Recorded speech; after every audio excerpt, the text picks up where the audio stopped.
Hello sa mga madiskarting nanay! Nakapag-business na ba ang lahat? O siya sa mga hindi pa nakapag-business dyan or nagpaplano pa lang na magnegosyo. Baka gusto nyong i-try ang peanut roll business ko. Pwede nyo po itong ibenta sa eskwelahan, sa kantin, sa katrabaho mo, o kaya kung may sari-sari store ka ay mas maganda. Pero kung wala kang sari-sari store, pwede kang maging supplier sa mga tindahan. Kaya kung naghahanap ka ng pang-extra income na kahit nasa bahay ka lang ay pwede kang kumita. Parang eto na nga yung maisasuggest ko sa'yo. Ang aking peanut roll business. Talagang kikita ka talaga dito ng malaki. At mabilis din ang kitaan dahil babayaran ng tindahan pagkahatid ng mga peanut roll. Kahit matrabaho ang peanut roll business ay worth it naman po siya. Dahil cash on delivery ang peanut roll business mo. COD yarn? Yes, tama. COD talaga mga best. So ganun kabilis ang kitaan sa peanut roll. O siya, hindi ko na pahahabain ang aking intro. Baka yung iba dyan ay naiinip na. So eto na, lulutuin na po natin ang ating peanuts. Isasangag lang po natin siya. Kailangan po nating lutuin ng maigi ang peanuts para hindi po tayo mahirapan sa pagdikdik. Pagkatapos, papalamigin at dikdikin. Kaya ito na yung dinikdik na mani. At sinama ko nga pala ang balat ng mani. Kasi kung babalatan pa ay nako, aabutin ka talaga hanggang umaga. Bali, 1 kilo nga pala itong peanuts tapos katumba sa 2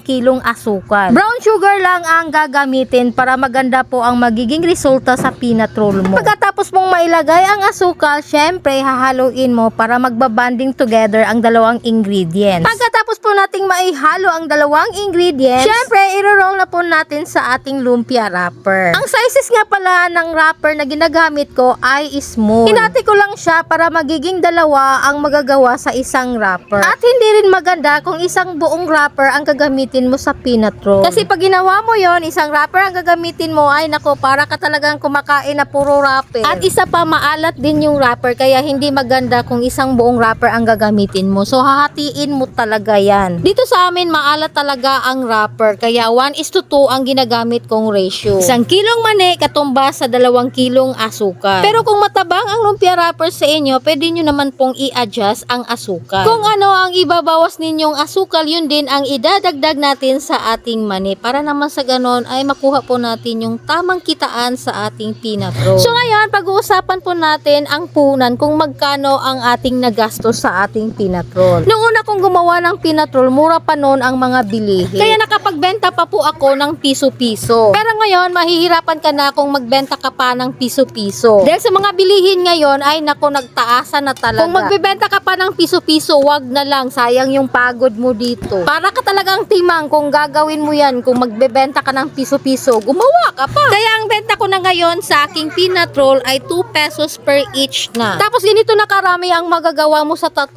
kilo. Bali, 3 kilo na po ito dahil 2 kilo sa asukal tapos 1 kilo sa peanuts. So ilalagay ko na lang sa screen ang tamang breakdown ng aking puhunan. Paki-screenshot na lang para makuha mo ang tamang ingredients at kung ano ang dapat bilhin para sa ating peanut roll business. So gumastos po ako sa halagang 730 pesos. Pero magdepende pa rin po yan sa mga lugar kasi meron pong mga lugar na mahal ang pagkakabili at meron din pong mga lugar na medyo mura po yung pagkakabili ng ating mga ingredients. Kaya dapat talaga mag-costing po talaga tayo. At sa wrapper naman po ay magkaiba po tayo ng presyo at magkaiba din po tayo ng laman sa isang pack. Kaya bibilangin nyo talaga ang lumpia wrapper kung umabot ba siya ng 900 pieces. Dapat nakahati na po siya para hindi kumulang at hindi rin sumobra. Dapat sakto-sakto lang para tuloy-tuloy ang trabaho. O siya, natapos na yung pagro-roll ng ating peanut roll, kaya magpiprito na po tayo ng ating mga turones. Pagkatapos mong mailunod ang isang batch ng turones sa mantika, isunod mo kaagad ang 2 kutsarang brown sugar. Kasi pag maluto na yung mga turon, ay magme-melt na po yung brown sugar. So magko-coat na po yan sa ating mga turones. Huwag nyo nga palang i-overcook yung ating mga turones. Yung tamang-tama lang na mag-golden brown na po yung ating mga turones. Kahit tinahango po natin kaagad siya, nagko-cooking process pa rin siya dahil sa mantika na mainit. So eto na, naluto na rin yung ating mga turones at papalamigin lang po natin bago po natin ibalot. So eto nga pala yung ginagamit kong selling machine para sa aking business. Eto po yung magsisell sa mga plastic. Kailangan po kasing nakapack ang ating peanut roll pinatrol para ma-maintain ang crunchy at pagkakalutong nito. At para na din tataas pa ang lifespan nito. Magtataga nga pala ang pagkakalutong ng ating pinatrol based in our experience 3 to 4 weeks po. Kaya goods na goods po talaga itong gawing business. Dahil sa mahaba pa ang extension nito. Ang sukat nga pala ng plastic na gagamitin po natin sa ating pinatrol ay 4x6. Dapat makapal po yung ang kanyang plastic. So dapat number 2 po ang bilhin ninyo. Ang ginamit ko nga pala dyan ay number 1 kasi naubusan po ako ng number 2. Pero no choice po ako. Kailangan ko nang gumawa ng pinatrol kaya binili ko po yung number 1. Ang benta ko nga pala nito ay 20 pesos per pack. And then nakagawa po ako ng 85 packs. So pag mabenta 20 pesos po per pack and then nakagawa po ako ng 85 packs. So pag mabebenta na po siya ay nasa 1,700 pesos. So kikita po kayo ng 970 pesos. Pero hindi pa dyan magtatapos ang kaligayahan mo. Dahil may reseller ka pa, kailangan mo pang magbigay ng komisyon sa mga magbebenta ng pinatrol mo. So bali magbibigay po ako ng 20 pesos sa bawat 100 pesos na i-purchase ni tindahan. So bali 5 plus 1 lang po ang kasunduan po namin. 5 lang po ang babayaran nila at isa lang doon ang pwede nilang kitain. So nasa sa kanila na po kung tutubuan pa nila ang pinatrol. Pero sa awa ng Diyos, itong suki kong tindahan ay hindi na po sila nagtaas ng presyo. At saludo din po ako sa mga tindahan na sumusuporta sa mga maliliit na negosyo na katulad dito. Kaya sa mga nagsari-sari store diha, suportaan nyo naman ang mga maliliit na negosyante. Dahil kung wala ang maliliit na negosyante, hindi matatawag ang tindahan mo na sari-sari store. O diba? O siya, hanggang dito na lang yung aking video. Sana nagustuhan mo ang aking business ideas at sana may natutunan po kayo sa araw na ito. Kung ikaw ay bago ka pa lang sa aking channel, huwag niyo pong kalimutan na i-share ang video kong ito para naman sa ganon ay makakatulong po tayo sa iba. At kung ikaw ay may mga katanungan, huwag niyo pong kalimutan na mag-comment po kayo sa baba para naman sa ganon masagot ko po yung mga tanong ninyo sa susunod na araw. If you like this video, don't forget to follow me for more videos updates. So that's it for today. Thank you for watching.